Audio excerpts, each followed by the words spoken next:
Hello, I'm Miranda Roszkowski. I'm a writer of fiction, plays, and occasionally I dabble in poetry.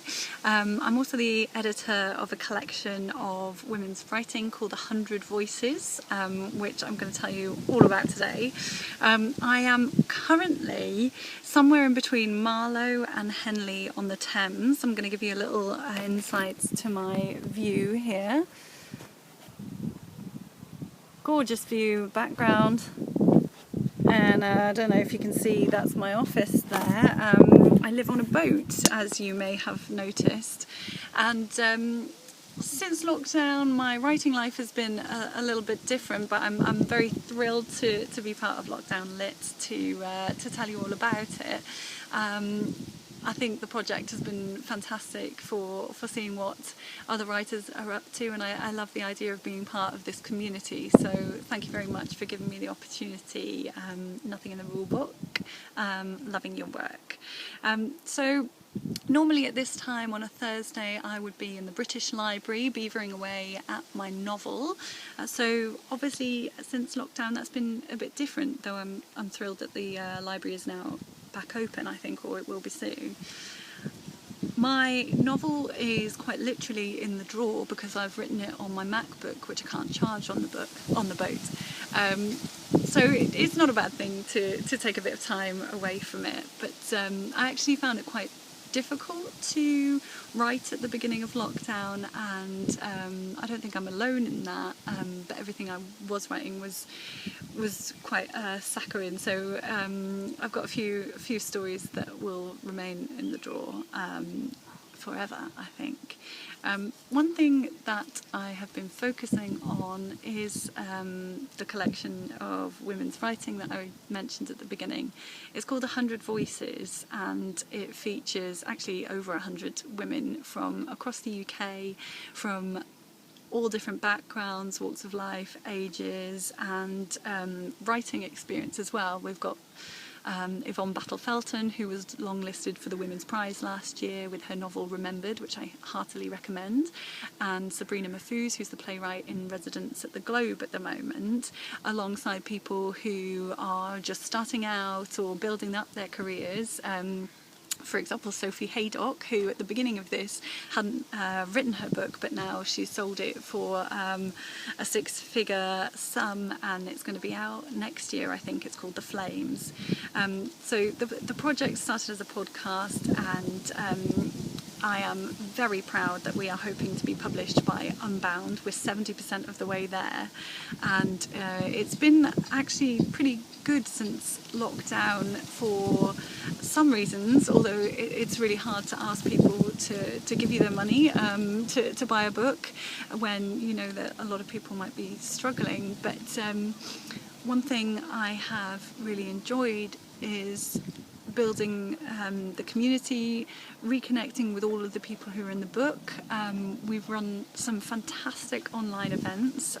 We were invited to be part of the Stay at Home Lit Festival back in April, run by CJ Cook, and that was a fantastic experience. I think they ran it over 3 days, and there were all sorts of workshops and panel events. We had a panel event, some of our writers read. We also did an event in May, a stay-at-home feminist house party, which was super fun, and again featured lots of different people coming to read, and just showing the wealth of talent in the book, and it was really nice to remind myself about that. The project started as a podcast back in 2018, which was the year that marked the centenary of 100 years since the first women in the UK got the right to vote. And I wanted to sort of mark that, but also celebrate women's writing now. I think that we are still not really on an equal footing in terms of the stories we get to see about women and by women, whether that be in our bookshelves, on our screens, throughout society, I think, really. So I was inspired to attempt this project where I asked 100 women to give me a story, to record it on audio and talk about something they were proud to have achieved.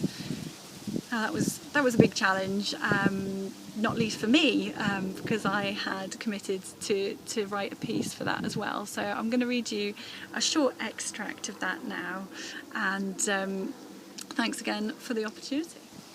So here's an extract from the piece that I posted at the end of the project, when I had something to say I was happy to have achieved. And I'm very proud that we made it 100 days solid broadcasting without slipping up for a day, and I'm really thrilled that we're at 70% funded on Unbound. And if you do think you might want to support us to help make women's stories count, we are at 100voicesfor100years.com and on Twitter and Instagram as well. Do you think I should do it? Me. Mid-January 2018 to my housemate late on a Sunday afternoon. I drafted an email to my contacts, almost every single one I had picked up in the last 10, 20 years of my studies, social, working life. People with whom I'd toured to the outer reaches of the UK in a rusty van. People who I'd met in the swimming pool. People whose birthdays I knew off by heart. People who performed at the spoken word night I ran for 3 years. People who I'd never met in person. Tutors, lovers, friends. Everyone who I thought was important. I had so much to lose, in my head at least, if they thought it was a stupid idea. Really? Should I? Do it, my housemate said, and I pressed send on the message which contained the seed of my idea. Within 30 minutes, people I respected hugely had responded with enthusiasm. I have to do it now. I could not have done it without help. It was often hard going. For a start, I'd never created a website. I still know nothing about audio files. I asked a couple of friends who had podcasts how they did it. I asked a friend of a friend about websites. I asked a stranger in a shop. I found I was not afraid to ask. I found I was not afraid to get things wrong. I didn't have time. I was working full-time, writing a book, building a relationship, supporting my housemates through some bad shit, trying to work out what my sister was doing with her wedding. Instead of worrying about getting it wrong, which I do so much, I put that to one side, and when I didn't know how to do something, when I was overwhelmed, when I just needed a hug, I asked. And I think that's something that I've really learned over this period during the pandemic, is that it's okay to ask, and how important it is more than ever to connect with people, to reach out and build relationships. And isn't that what literature and indeed life are all about? So thank you so much for listening.